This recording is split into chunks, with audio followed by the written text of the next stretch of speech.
This is Steve Robbins. Welcome to the Get It Done Guys quick and dirty tips to work less and do more. This is part 4 of my 3-part series on how to write a great resume, proudly delivering the world's only 3-part series with 33% more parts than any other 3-part series. Tell all your friends how awesome I am and have them subscribe today. Seriously, please spread the word. I'm having self-esteem issues this week and maybe new subscribers will help. My client Drew is also having self-esteem issues over a career change. After 15 minutes spent pulling results and imagery for resume bullet points, Drew called in a panic. Help! What results and imagery do I use? I'm changing careers from arc welder to counselor at Grandma Cuddle's daycare center. Which bullet points do I use? Well, don't use the bullet point.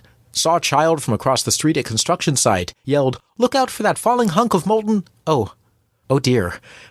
Never mind. Hey, guys, what's the number for 911? Grandma Cuddles will not be impressed. How do career changers or new graduates come up with a resume that's attractive?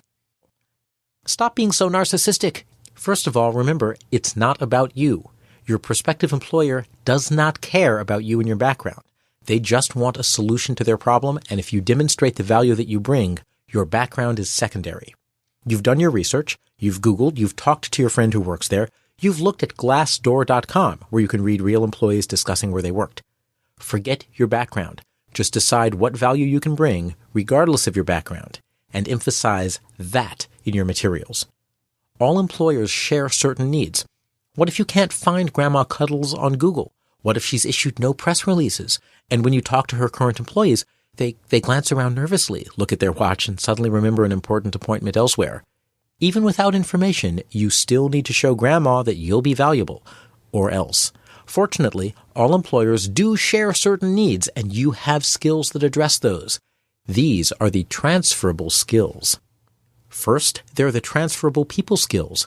Positions where you interact directly with customers, where you manage customer accounts, where you're responsible for coordinating work with other internal departments, where you're responsible for getting people to work together, or where you manage people all require good people skills.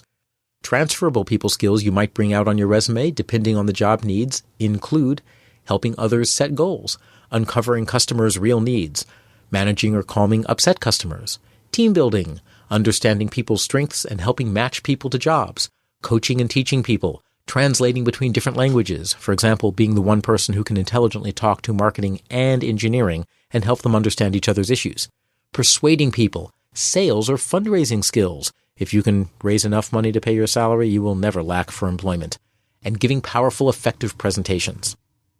Look for transferable process skills as well. People skills are skills when you have face-to-face interaction with people. You may also have process skills, which are about how the work gets organized, handed off, and made more efficient. Process skills include business process reengineering, which is a fancy term that means figuring out how to work smarter. Project management, setting schedules and milestones, monitoring the action to make sure that progress is actually happening.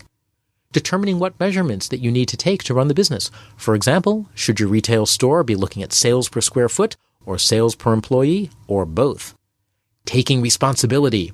Identifying a project or initiative within a company and making sure that you make sure that it runs smoothly. Running meetings. Okay, I don't know how many employers are looking for good meeting running skills on a resume, but meetings are my nemesis, and I love to see them beaten into submission. Look for transferable strategic skills. Other transferable skills help you at a strategic level. They show an employer that you are someone that they can trust not just to get stuff done, but to figure out what stuff is worth doing. Decision-making, framing decisions, decision-making under uncertainty, minimizing risk in uncertain decisions, decisions that require balancing the needs of many stakeholders. Deep knowledge of a technology. Even if you're being hired for a different position, sometimes you can bring knowledge that's valuable to a company. At one point in my career, I moved from engineering to training people and designing classes for a technology company. I got the training job by telling them, "I understand your product from an engineering perspective better than any other trainer you'll ever find. Teach me how to train and I'll bring deep knowledge of the material we're teaching." I got the job. Likewise, deep knowledge of an industry can be valuable. Even if you're changing job functions, if you know who's who in your industry, what the major trends are, and what your competitors are doing, you can be valuable to a company. Lastly, look for transferable tactical skills. These are skills that are directly related to doing things. A tactical skill might be analytic ability. That's the ability to use math to do analysis and problem solving. Another might be good administrative and organization skills, which you can use in any job where you'll need to be the curator of lots of information. And use a functional resume. You've identified your transferable skills, and now you just need to tell the story that you have those skills. As mentioned in part 2 of this series, a functional resume organizes your resume around skills. It's probably the best way to drive the point home for your prospective employer that you have skills that can be used in your new job, even if it's different from your last job. Lastly, use a keywords section. In addition to your skills, add a keywords section to your online resume. People find resumes by searching for keywords, but putting keywords into bullet points can sometimes make you sound sort of stilted and generic. So for your online resume, add a keywords section where you just list all the keywords that you want people to be able to use to find your resume. I'm not thrilled about keywords as a way to find resumes, but people do it, and you need to make sure that you cover all possible avenues. Now it's time to change careers. Be like Drew and pull together your transferable skills, your people skills, your process skills, your strategic skills, and your tactical skills. Wrap them all up into a functional resume and add a keyword section.